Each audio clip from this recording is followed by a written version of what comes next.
So true to form, I forgot to hit record at the very beginning. So welcome. I'm Brenda Morris. That was Gabrielle Crete, and I'm the academic lead, and Gabrielle is the administrative lead on the BSW program. We'll talk a little bit more about who people are at this school, so you have a little bit of a warm up for when you come on campus in September. So today you're now being recorded. So if you feel more comfortable with your camera off, please feel very free. We are going to go through a bit of material. It's not too lengthy. If you've been in an open house presentation, some of it might be a little bit repetitive, but then again, you weren't in the program then and you are now. So it'll probably have it'll have better meaning to you at this moment. As we go through the bits and pieces, if you have questions arising, if you could put them into the chat, that would be best. And between Gabrielle and I, the person who's not speaking, will keep an eye on the chat. We'll either answer those questions as we go, or those will be the first questions that we do when we get to the Q&A at the end. And Gabby, we're scheduled for an hour, right? We are. And what I'll just note is if everyone, just so I can keep track of questions, there's actually a Q&A section on Zoom that you can submit your questions. That way I could monitor that, as people are submitting them, if we can get to them during the presentation, Brenda and I will try to address them. But then if I don't, or Brenda and I don't address them during the presentation, we can make sure we prompted ourselves to respond to them after. Okay, so that's great and helpful, Gabrielle. So it's actually the Q&A function. And on my computer, I've got a separate icon for that, or I think I found it first under more. There's always default to the chat. So, well, will we have a look at the slides then, Gabrielle? Yeah, did you want me to share the screen, Brenda? Yes, please. No problem. 1 second here.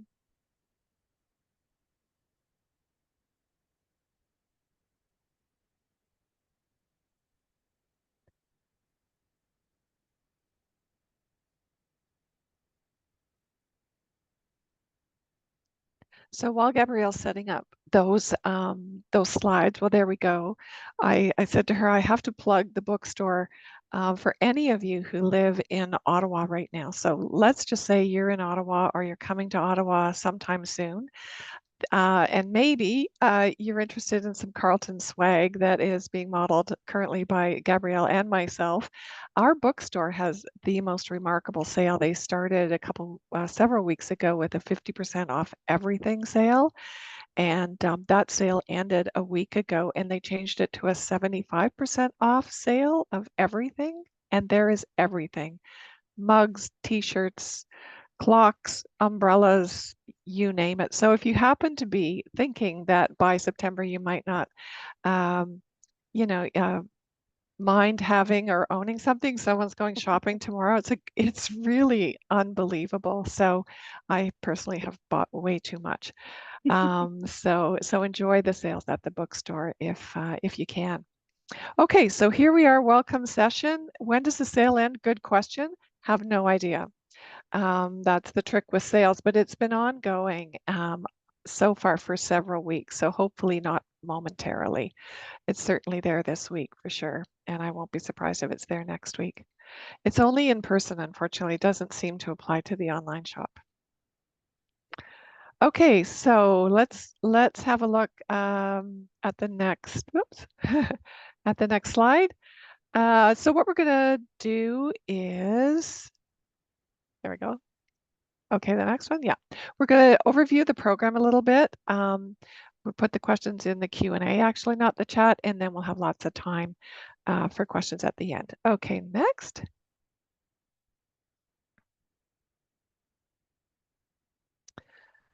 So as you no doubt know at this stage that in the province of Ontario, if you're going to call yourself a social worker, you need to be registered as a social worker with the College of Social Workers and Social Service Workers. How do you get registered? You attend an accredited social work program that you have been offered admission to. So just sort of starting with the fact that a lot of people don't understand that there are a lot of human service workers out there doing very, very good work.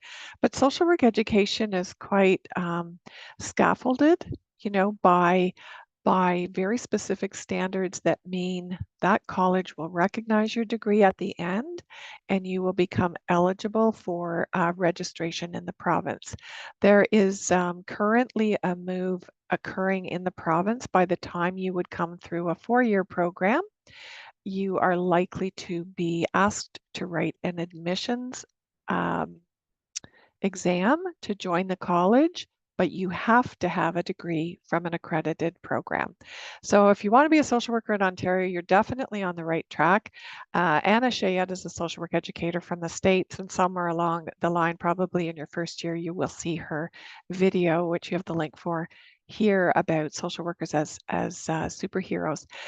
Just a point on this slide in terms of what I call the brilliant and beautiful scope of practice of social work. Social work is a profession that can range from individual work, family work, group work, community work, advocacy work, social action work, policy work. So when you come onto a degree like this, we have a responsibility to equip you with the basic skills across a very broad scope of practice. And that means that you'll have courses. Some will really be your personal cup of tea, others may not be. And the reason why you have to take courses like individual practice with families, that might not be your strong suit and you might not be headed that direction, or policy or political economy, community development, is that that's part of being an accredited program. So we basically work with individuals, families, organizations. We collaborate. We pay close attention to dynamics of power in our professional relationships. And through this process of assessment, diagnosis, treatment, and evaluation, we do our work. Now, I have put in brackets in that definition some more, frankly, I think progressive and person-centered language. Social workers actually don't diagnose. We certainly don't diagnose things like mental health illnesses or anything else. But we, in social work terms, we talk about meeting with people to assess and develop a mutual understanding of what the challenges are for that person, that family, that community. And treatment is a pretty clinical term that many social workers might sort of feel something about. So you'll hear us talk about, and you probably already know the term intervention. We do something, and that's our intervention. We do with people rather than to people, and then we evaluate our work carefully. So just a little intro to the profession overall. All right, next. At the School of Social Work, we're committed to academic excellence and to promoting equity and social justice.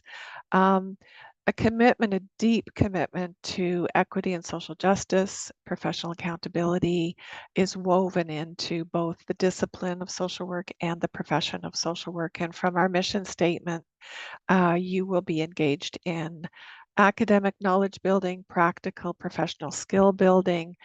You'll be looking at ethics in order to have you leave here as a well-equipped, competent, and accountable social worker, and someone who is very attuned to power and committed to those objectives of social change.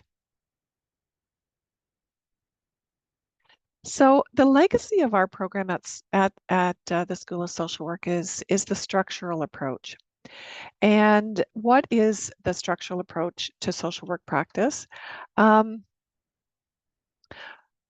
I would just want to summarize by saying when we meet with anyone who's desiring our support or help, we are understanding those circumstances. It might be community circumstances, it might be a family circumstances, a group circumstances, or an individual, as influenced very much by economic structures, the way the social world is organized, the way the political world is organized, the impact of the legal context in the area, and the dynamics of power that are not equal and not distributed equally in those structures of our world, how the world is organized. So a social worker working from a structural perspective is really taking that into account at every point along the way. And this is definitely our legacy. Now, that said, when you come into the school, you'll notice probably right away and definitely over time. If you go to the next slide, Gabrielle, that we have a number, actually the next one after this, if you don't mind, we can come back to this. A number of faculty members here that come to that broad scope of practice and hit it at different places and in different sorts of ways. And so the structural approach to practice is one theoretical framework, and we have many faculty members um, who draw from multiple other theoretical frameworks, a lot of critical frameworks, critical race theory, critical disability theory, feminist theory, etc., and many clinical theories, narrative therapy, psychodynamic theory in our training around individual clinical social work practice. So structural social work is not the only theoretical framework that you're going to encounter, but you will often hear Carleton referred to as a structural school of social work. And that's a very quick snapshot of what that sort of means and where that kind of comes from. If you go back to the structure of the school, Gabrielle, again, just to see some of the faces, we are the next one, yeah. We are structured this way. So we have the director of the school, currently Sarah Todd. Now Sarah Todd's term as director is ending before you get here. So we will have a new director by September. And there's myself as BSW program supervisor and a number of other folks in different roles that form the BSW program. So we have Andrea, who is the overall school administrator. We have Emmy Koyanagi, who is the person who you will work with around organizing your practicum experiences. Of course, Gabrielle, and we have Megan Stansel, who is the practicum administrator.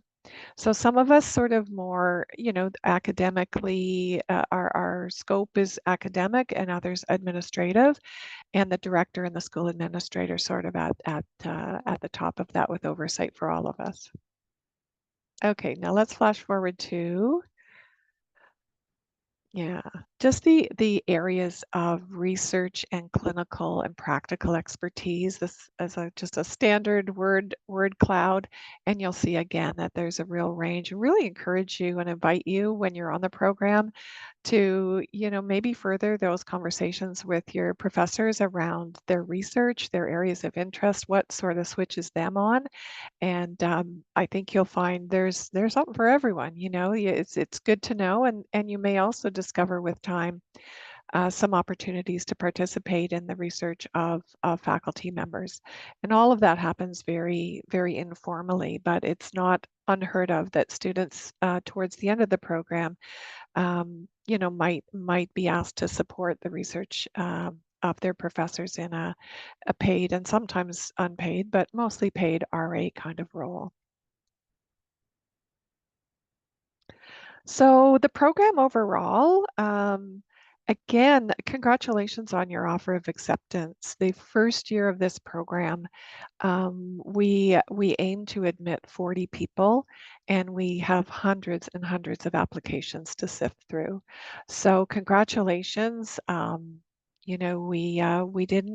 We didn't need the proverbial bums in seats so bad that we just chose anybody. We chose you, and that says something about how you're coming into this program. Overall, we would say we have roughly 467 students here at any given time over the 4 years of the program. And how could it be possible to have 59 in first year and 97 in second year? You may know, and it may be your reality, that you're being offered admission to the second year of the program or even the third year of the program. So the numbers kind of accumulate and stack up as you go through the 4 years of the program.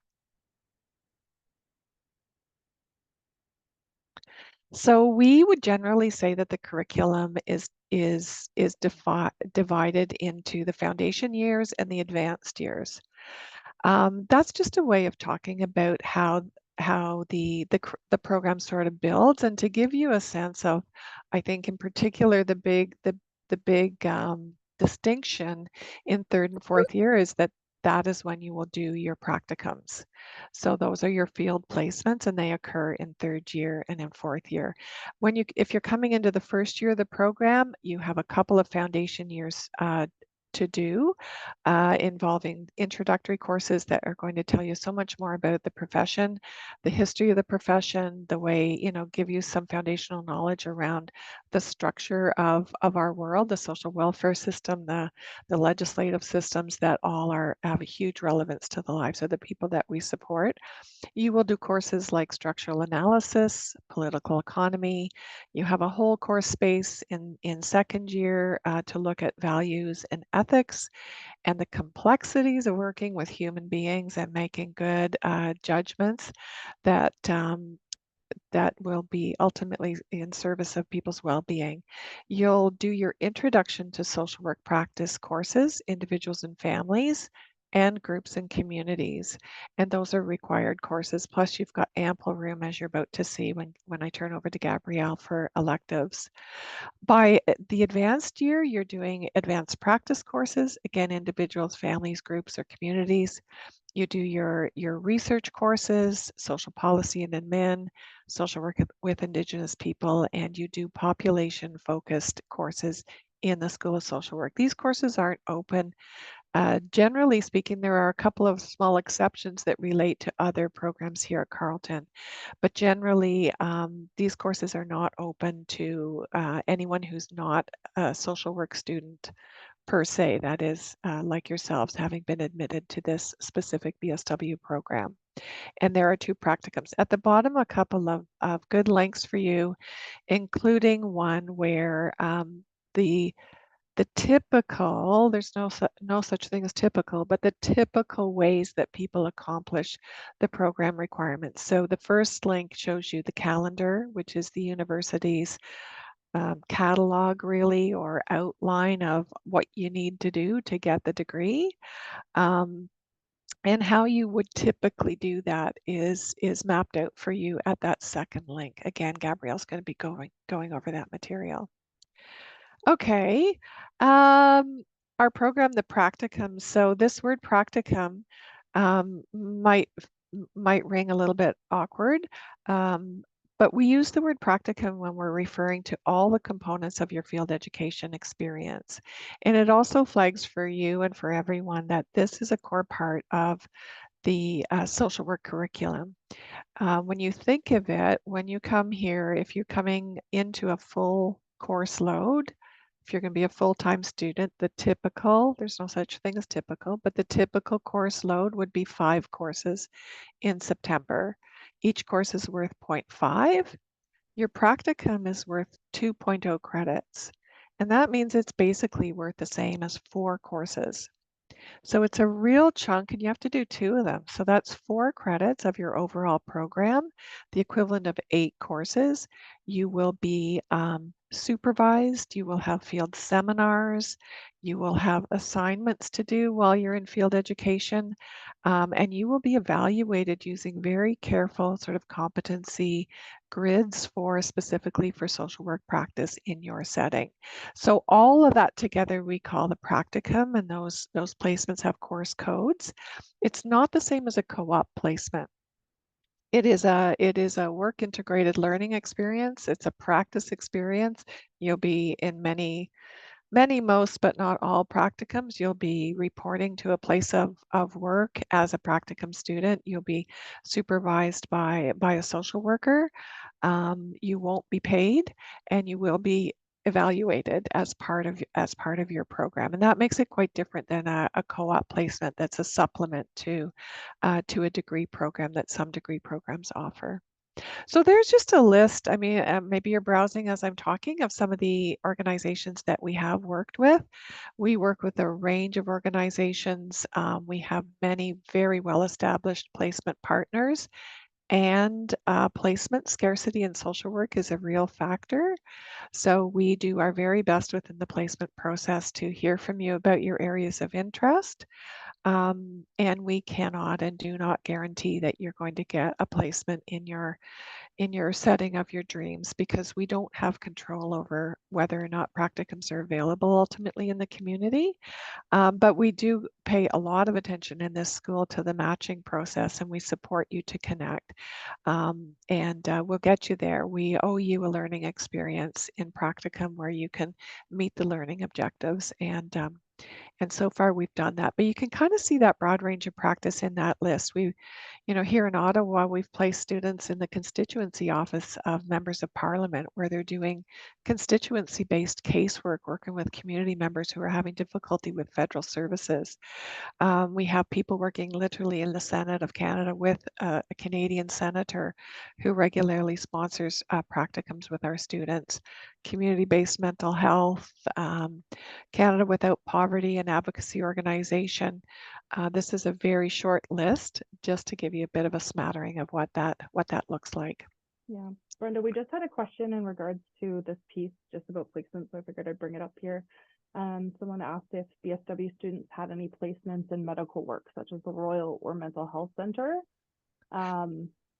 Yeah, generally not, only because the Royal Ottawa Hospital, for example, it's not a determination that we're making at the level of the school.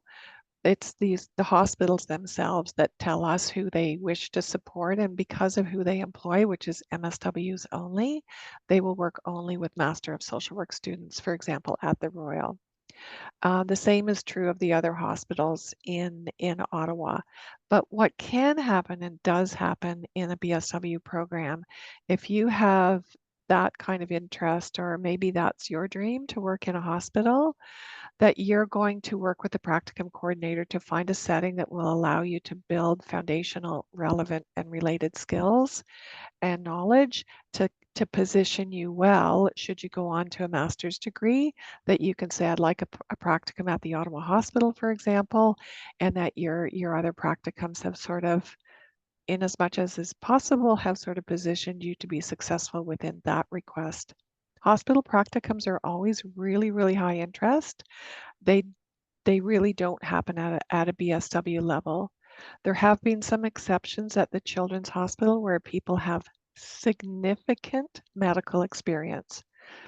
Example, a student who's been a paramedic for 5 years before coming onto the BSW program, like that kind of experience. So it really, or an RN or something like that. And we have people that change career um, and are bilingual, French English bilingual. So you may hear, oh, there's been a BSW student at the Children's Hospital in Ottawa. That is true, but very, very rarely and only at the Children's Hospital. So unless those kind of criteria sound exactly like you, imagining a practicum at the Children's Hospital, I would say is not very realistic. Imagining a practicum, though, that will get you there, where you can potentially work with a multidisciplinary healthcare team and or around health issues at a community level, a community health center, those sorts of things are reasonable objectives for a BSW practicum or two. And then I we hope just that have, was helpful.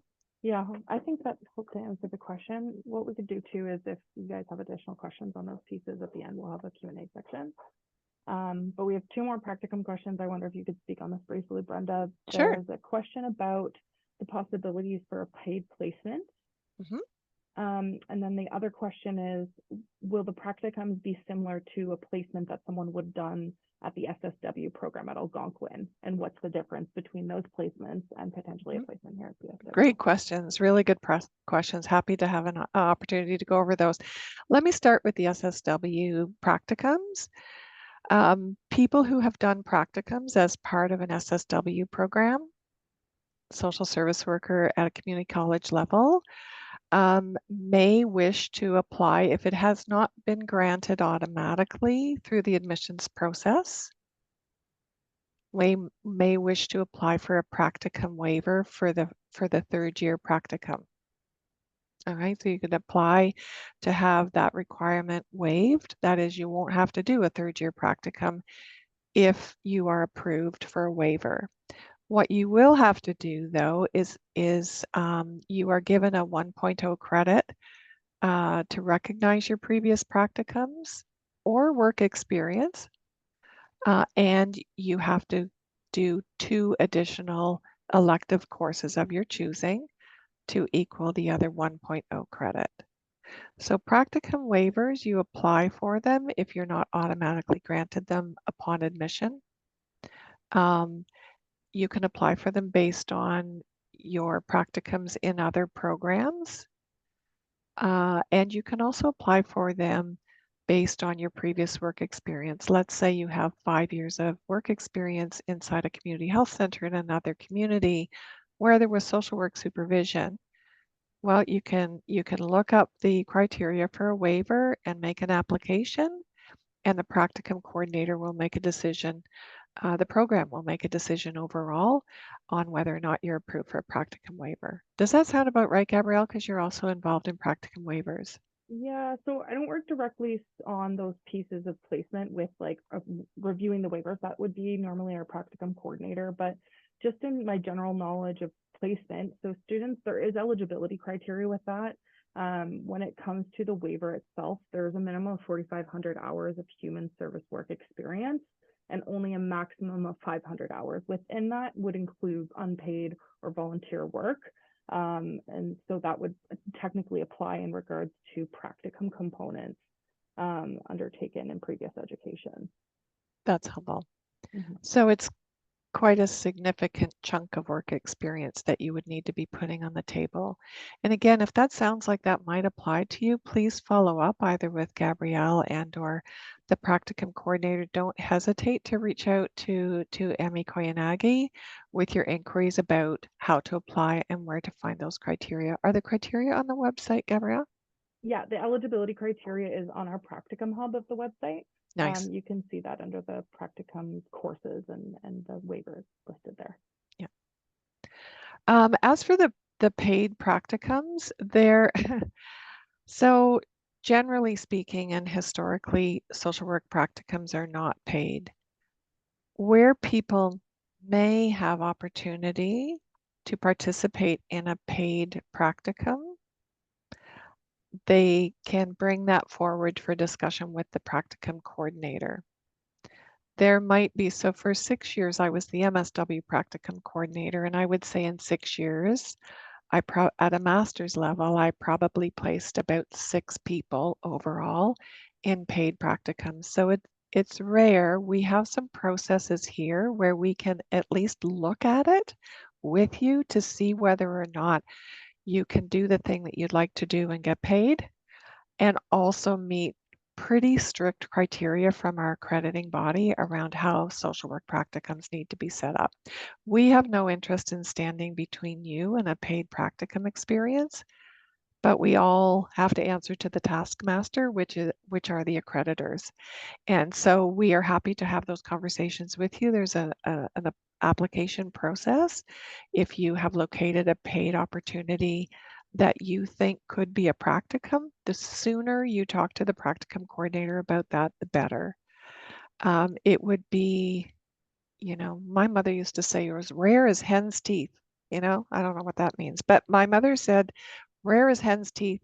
Rare as hen's teeth would an agency say, we would like to offer a practicum and we're going to pay the student to do that practicum.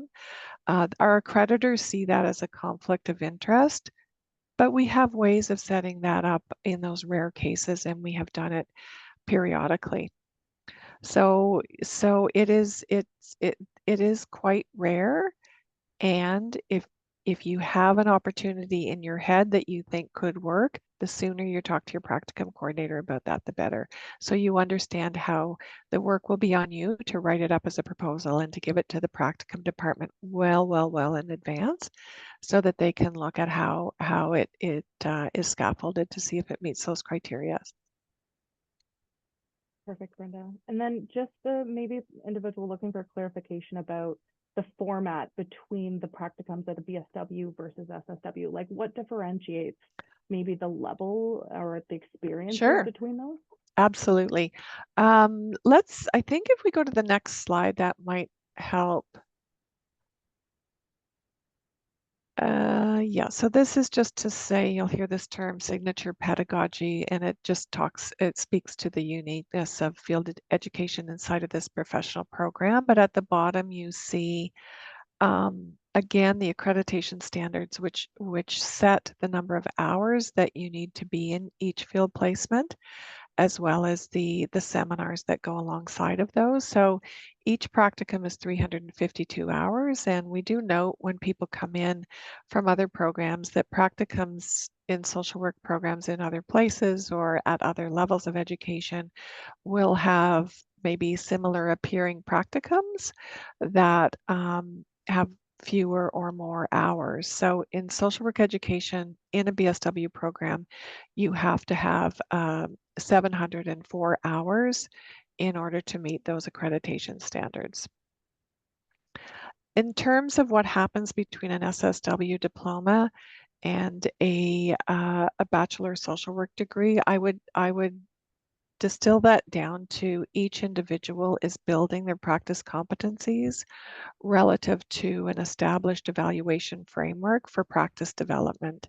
And that means that it's really hard for me to say, well, in this practicum, you only do this, but in this practicum, you're going to do that. Because when you combine the process of practice development for each individual with that broad range of practice. Let's say you've never done policy before and you jump into a policy placement in third year, but you've done 2 SSW practicums in youth work or something.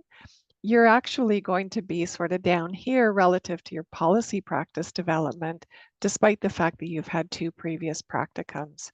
So we have a very well-established evaluation grid for your practicum, and you can find those evaluation forms if you're interested online in the Practicum Hub that show you kind of the terrain that is going to be evaluated.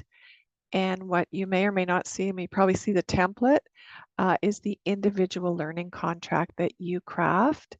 Once you know where you're going to be, you craft individual learning objectives that will bring you personally forward with your practice development in that particular area.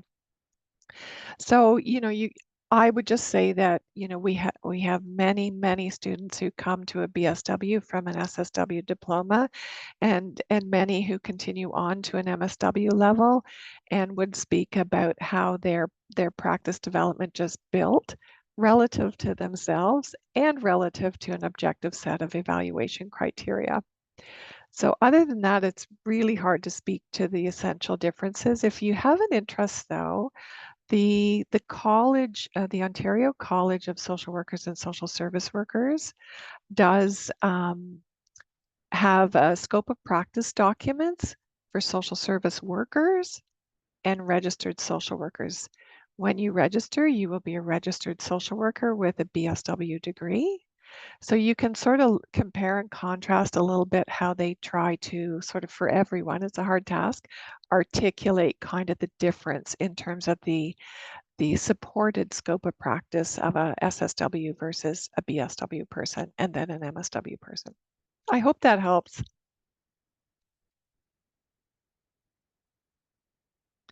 There's some So I'm quick going to turn questions it that over will, to, oh, oh, sorry, we're go going on. to turn it over to me. No, that's really good. I was going to say there's some questions that people have asked in the chat, but just to let you guys know, if I have not answered, we'll come to that at the end, just because Brenda and I want to work through all the pieces that we're hoping to give information on today.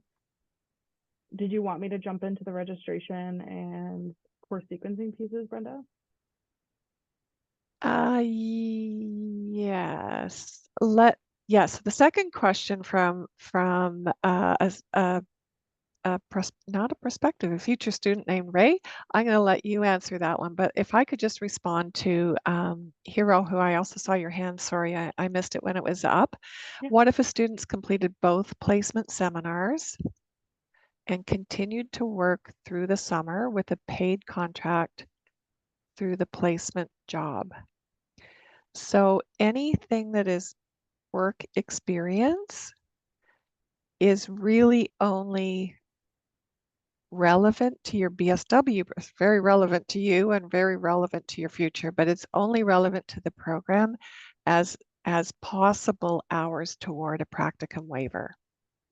So we don't take one for one in terms of if you've done 352 hours in a paid job that's really social worky, can that count?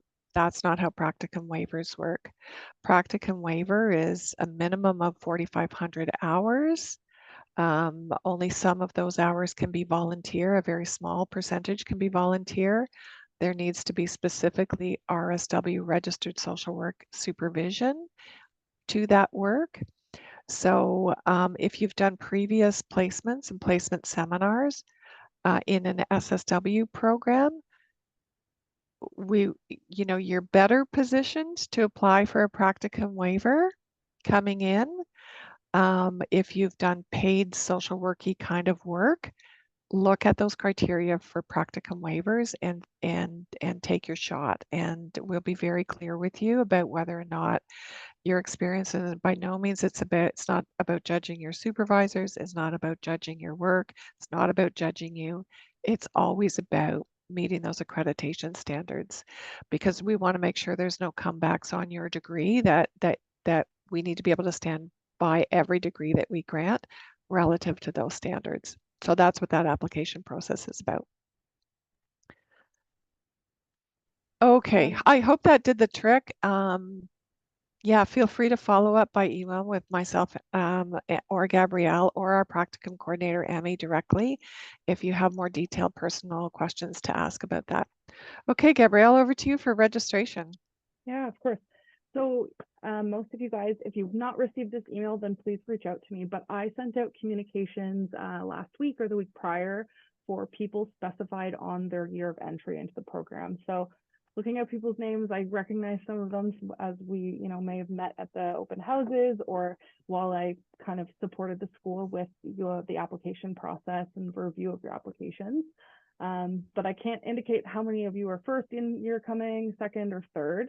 But the email outlines specifically for your year of entry with registration information about, how that process is done. We also have a really fantastic registration assistance support team in our registrar's office who work 8:30 to 4:30 Monday to Friday, and they can sit down with you in regards to like navigating Carleton Central, learning how to build your timetables and stuff like that. Registration doesn't open till the beginning of July.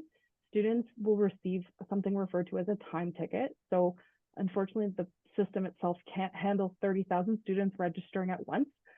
So what they do is they will divide people up based off of their year standing and provide everyone with opportunity to register in their required courses.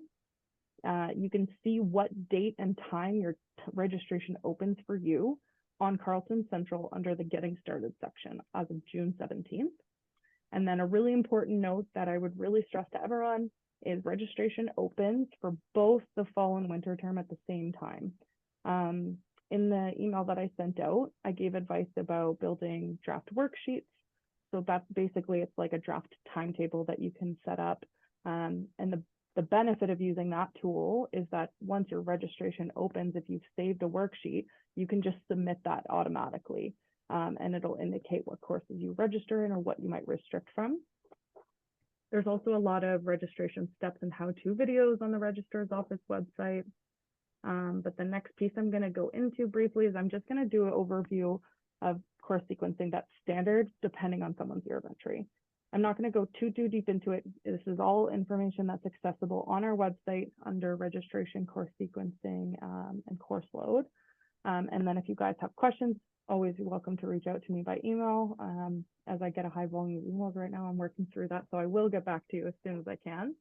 But essentially, people coming into the first year of the program, there's only two required entry-level courses that are the Social Work 1001 and 1002. As you can see here, you would do 1001 in fall with some electives, and then in winter, 1002 with electives. A question that I get very often is how to pick electives. What kind of courses should you consider taking? And the beautiful part of this program is that with the elective requirements, they're quite broad. Like it really allows you to have the opportunity to take a wide range of subjects and really broaden the scope of your education through those different disciplines. So with your electives, you essentially just search the different subjects on Carleton Central. And you can see that their how-to videos are really helpful for kind of showing that navigation of registration. For second year entry, the students coming into this program, depending on if you have done a social service worker diploma or some other related program degree, might have received transfer credit for the social work 1001, 1002. That will be indicated on your audit. If you have not, then it just note that this would be affected a little bit, where you're still then required to add 1001 in the fall with the courses listed here, and then 1002 in the winter. So you would be taking 4 social work courses potentially in the fall and 3 in the winter with 1 less elective. Okay. And just to note for everyone that anything that's highlighted or italicized, those are courses that are specific to a term. So they are only offered in that given term. So for third incoming year students, a question I've had is, if someone's coming in at third year entry, are you exempted from the second year or third year courses? So to answer the question, because of accreditation requirements and because the social work discipline is so specific, a majority of people will not have had transfer credit for the core social work courses. A lot of your, education might go towards your elective requirements, and a good chunk of them will be satisfied with the elective requirements. So then it just leaves you with the core social work courses and practicum components of the program. So that's where third year incoming students will want to take the 5 2000 level prerequisites, and that's all in the fall term. So what we would say to that is it can be a bit of an intensive course load for doing those courses. If at any point someone is not going to be taking a full course load, this will impact your degree progression. That's where I would recommend that you reach out to me, and you're welcome to set up an advising appointment. We can talk about how that will impact your studies. But given the 5 prerequisites in the fall, then you would move on to a full-time third year placement. This is actually reserved for third year entry students. And the reason for this is to allow you guys to progress through the program with your third and your fourth year in the 2-year timeline. In regards to additional registration information, I'm going to be providing an email communication and a Zoom link for everyone that I'm going to be doing online drop-in hours during peak registration so that people can come in and ask questions as they're navigating their registration. There's also the student registration assistance support team that I mentioned earlier. And going back a slide here, another note is that we are going to be coordinating a writing workshop in the fall term with our Center for Student Academic Support. They're a really wonderful service here at Carleton that provides both learning and writing supports with workshops, online information sessions and stuff like that can help people with academic writing in the university environment. So more information will be sent to you guys about those opportunities. In regards to other resources here at Carleton, this is a really helpful resource page on our website for course sequencing. That information was in the email that I sent out the other week. But another information that we want to give you guys is about the Bachelor of Social Work Student Society. So this is a student organized society here at the school. So if anyone has interest in, connecting within the school and connecting with other students who have been in the program, their contact information is on our website, and you're welcome to reach out to them. And then Brenda, I don't know if there's anything else that you think that you wanted to go over or that I might have missed. Yeah, I just want to thank you. I just want to circle back to a couple of questions to make sure that people have got adequate responses. So a question that we received from Ray is, if you've been offered third year entry to the program, are you exempt from first and second year courses? So I think you addressed that, but can you just go over again, how will a student know if they have to take those first year or second year courses? Yeah, so it's essentially based off of year of entry.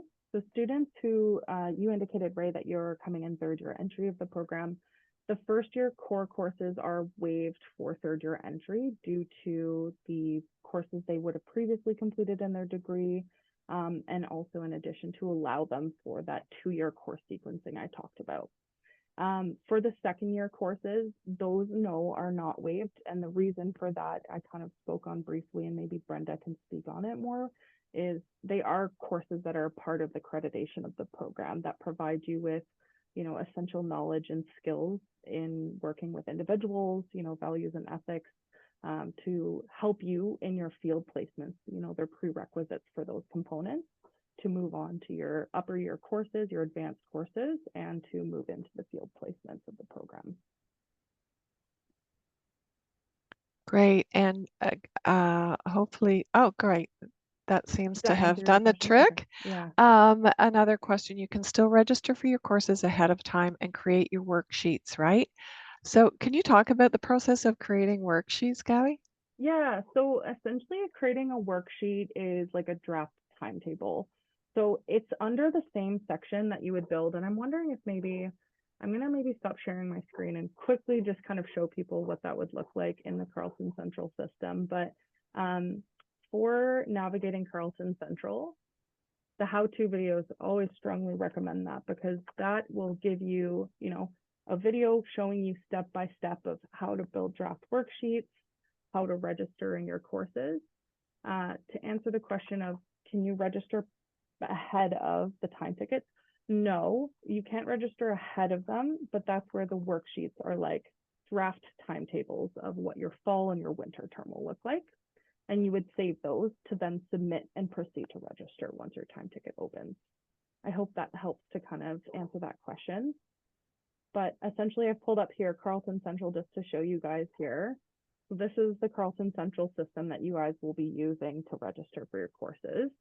As I mentioned, the Getting Started section right here of under Registration Filing Cabinet, that's where you'll check where your time ticket is. And then the Build Your Timetable is the registration section. So this is where you build worksheets, and this is where you also eventually will register once your time ticket opens. So you always select it based off of the specific term, and then you search subjects based off of electives, so other subjects outside of social work, and then also your social work core courses, you'd select that discipline. Hopefully that's a helpful visual for you guys. Gabrielle, are the elective courses limited to certain, we give examples of the kinds of disciplines that people will engage in around their electives, but just as you scroll through, I see earth sciences. If I had a keen interest in earth science, would it count as a social work elective? That's a great question. So the beautiful part of the program is that really a lot of courses will count. The big indicator is just ensuring that you meet registration restrictions. So the university has undergraduate calendar that will specify if someone is eligible to take a course. Sometimes they're restricted to degree students only, or they have prerequisite courses that are associated with that. That information is all accessible through Carleton Central and by searching the course. You would see on the course title, it'll give you information about a course description, and it'll say what parameters of someone's registration will prevent or allow them to register. Great. Thanks, Brenda. That's a good question. So how are we doing in terms of, answering the questions that are on your minds as you come forward into this school, we hope. I think many of you have accepted your offer, some may not have. So if there are questions or queries or things you'd like to know about the school, what can we help you with this evening? Oh, hang on. So we can create so I'm reading a question now. So we can create our drafts and wait for our time ticket on June the 17th. I can't access any time tickets right now until June the 17th. Is that all correct? Sorry, this was the question about the registration time ticket. So June 17th is the date that will show you what your time ticket is. So that isn't the day registration opens. It's the day where you can see what date of July, early July, and time it opens. But you can build draft worksheets all the way up until your time ticket opens and then submit that for that day of the time ticket. I hope that helps to clarify the question. Looks like it. Yeah. We got the thumbs up. Okay, another question, Gabrielle. Is there a possibility that I can separate my course load from the necessary 5 classes of first semester, third year, into a mix of fall and winter terms, like doing 3 and 3 per semester? then complete my last practicum in the 4th year, I have the 2.0 credit for practicum 1? Yeah, absolutely. That's a really great question. So if someone comes into third year entry and actually has the transfer credit for social work 3600, which is practicum 1, they can essentially filter that they do part-time with the core courses over fall winter. What I would recommend for the individual who's maybe wanting more information about that, because your course sequencing differs a little bit from standard third year entry, if you want to reach out to me, then we can definitely talk about like how that would look and impact your course sequencing. Cool. All right, it's rapid fire now, Gabrielle. Yeah, Here's another one. I saw on the website it said you must have 2 social work related electives and 2 non-social work related electives. How are you able to tell which one is related or which is related or not? great question. So anything I would recommend to you guys is, even though the academic audit system isn't intuitive in the beginning, definitely there's a lot of helpful resources on our school's website, Academic Advising's website, about learning to read your audit. And the reason I really recommend that for everyone is your audit will indicate your transfer credits. It indicates what required courses you need to complete, what you've maybe already completed. It's essentially a roadmap to your degree and going forward. And then aligning, what information you see there with maybe the like required courses you see on the undergrad calendar that Brenda previously mentioned. Hopefully that's helpful. Okay, I think I can answer this one. Are there many social work courses offered in the summer? Well, compared to the other 2 terms, the answer would have to be no, but there are some. And they are offered primarily online, and they are dependent on enrollment. All right, so there's a few qualifiers in there. Yes, we do. And if we don't have adequate registration in them, they can and sometimes do get canceled.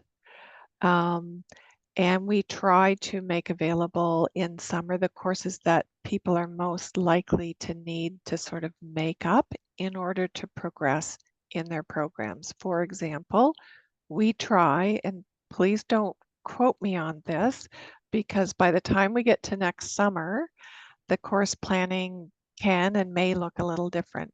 We try to offer the first 2 social work courses from first year, Social Work 1001 and Social Work 1002, because if a student in the program doesn't get those course credits, they can't actually get into the second year courses. So those are our rationales for, similarly, we try to offer the 2 research courses that are required in the third year. Um, some students will struggle with research, and again, they're required. So we know that sometimes people want to reserve it to the summer when they've got lots of sort of headspace to kind of deal with a course that they might be anticipating as hard. I think our research courses actually are pretty engaging, and we've got some great profs in there to work with you around research. So please don't be freaked out by research, or people who've taken a swing at research and have not been successful and need to retake the course. So a very limited number. This summer we had a total of, I'm just counting them up actually, a total of 5 courses total that were offered in the summer. Yeah, hope that answers. Now I'm just going to pop over to the chat because I think other questions were coming up in that environment. So we see here from Navita, how can I know what my year of entry is? Sorry, I'm also multitasking and reading other questions here. Navita, that's a great question. So your year of entry would be indicated on your audit. Admissions also, I believe, would indicate what your offer would be when you received it. So they should have specified what your year of entry was there. If you have questions, though, you're welcome to reach out to me, and then we can try to navigate just sorting out that information. Okay. Awesome. After my convocation date, I'm applying for the RSW through the college, OCSW, SSW. Should I wait or should I go ahead anyways to help with future placement? I have been audited for 6 0.5 credit courses. 2 of them are my placements. Yeah. Um, I think my understanding of the question maybe is that you're wanting to register as a social service worker after you've done your SSW. And maybe Brenda can correct me if I'm wrong, but yes, you can technically register if you've done an accredited SSW program before coming to your BSW. The Ontario College of Social Work and Social Service Work would be the regulatory body or college for both social service work and social work. I hope that helps to answer the question. yep. And I'll put it in slightly different terms. You can apply for registration once you are completely finished and convocated from an accredited social work program or an accredited SSW program. So if you have done an SSW at college and you're totally finished that and you've received your diploma, you can apply to become a registered social service worker. And you deal with the college on that directly. Not until you've passed through convocation can you apply for your RSW, registered social worker, at the conclusion of your BSW program. So you have to be totally finished something before you make those applications.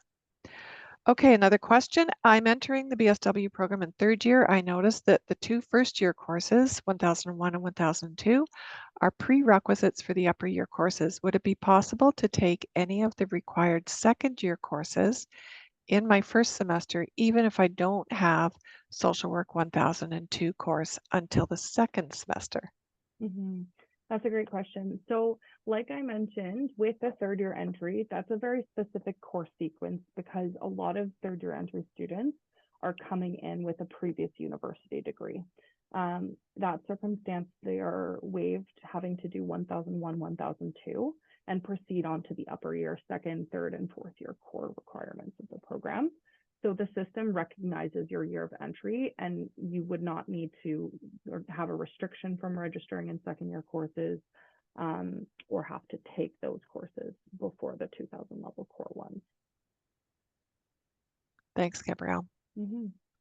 I Okay. do have a direct message question, but I'm going to address it here, Brenda, if that's okay.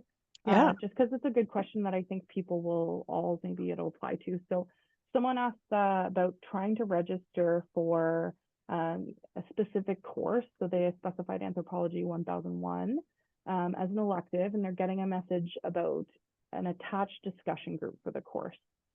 So this is a good question because at Carleton, there's many different ways that courses can be structured.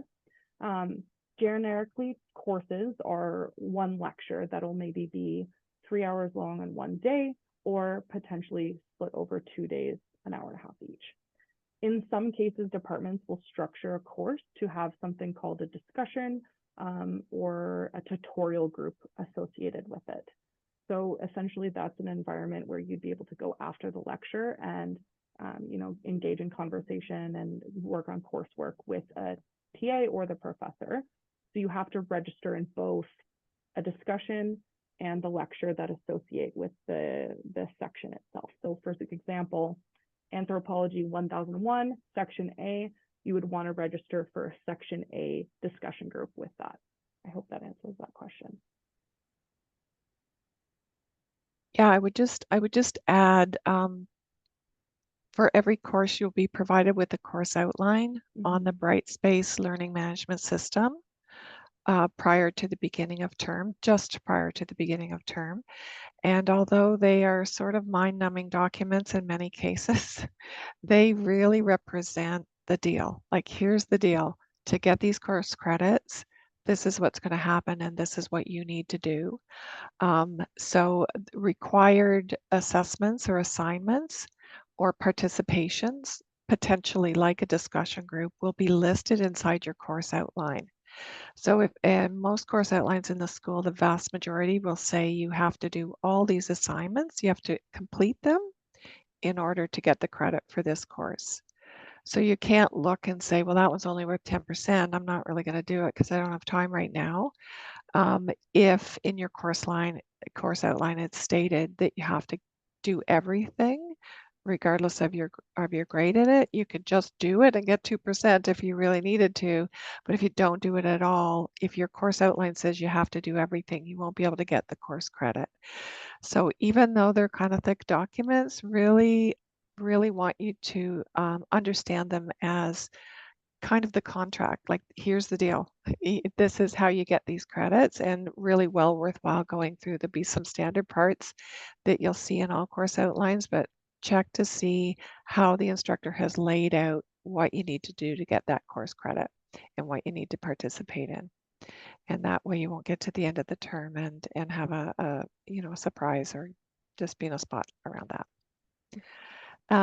Quick question around convocation. I think it just disappeared. I just Did you answered maybe that answer one that? quickly. You Yeah, did. You're I fabulous. did. Okay, good stuff. Convocation occurs twice a year at Carleton. Actually, three They times. also convocate, they do convocate, right? But without a big ceremony Yeah, so on it's a the little third bit term? tricky. I find that convocation and graduation are kind of often interchangeable, but in this case at Carleton University, graduation, so when your degree conferred by the University Senate, is different from the convocation ceremony itself. Like I mentioned, so this will be applicable for third year entry students, since you guys just potentially have 2 years of your degree. There's 3 graduation periods. There's fall, winter, and spring. And you will want to apply for the graduation period that occurs immediately after you've completed your course requirements. But there's a lot of information about that on the registrar's office website for graduation, or you can reach out to me for questions. Was there any other questions? I don't know if we answered everyone's questions, but Hang on, there's one here, Q&A. Just to clarify, Social Work 1001 and 1002 are required for second year standing entry. that is if you have not received transfer credit for Social Work 1001 and 1002. If you have not, then the program would allow for you to, we concurrently allow you to take 1001 in fall with the 2000 level courses and 1002 in winter of your second year, first year of the program.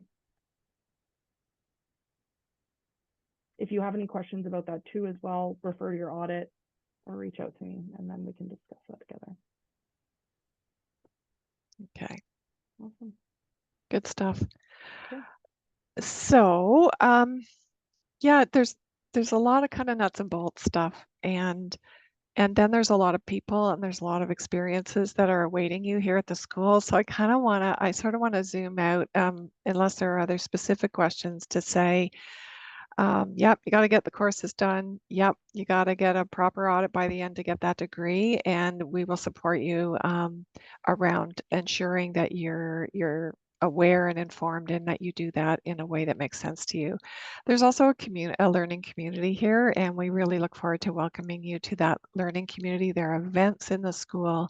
There will be an orientation right at the beginning of term where you'll meet the practicum coordinator in that session. You'll meet other faculty members. You'll meet each other. You'll tour campus. You'll go for a barbecue if that's your cup of tea. That's hosted by our faculty, and we'll start to sort of hopefully engage with one another as a learning community. For many of you, not all of you, but some of you, you'll be around this place for 4 years. So just know that we really look forward to welcoming you, to getting to know you. A little apropos of not the School of Social Work, but for anyone who's new to Ottawa, I know there are multiple channels out there where you can become informed. I have just discovered on Instagram, Ottawa is not boring. And the person who's running Ottawa is not boring on Instagram regularly every weekend says what's going on this weekend in Ottawa. And it's just another way to just maybe start to put your roots down here for a little bit and get to know this community. So I think, Gabrielle, unless there's anything else arising from the group, I think that's good. we'll sign off for now, and do keep in touch with your questions, and we'll see you all in September. Awesome. Thank you so much, everyone. Congratulations again.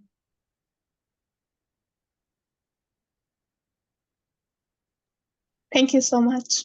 Thanks, guys. Thank you.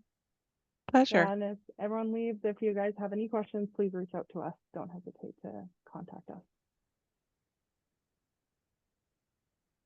Awesome. Amazing.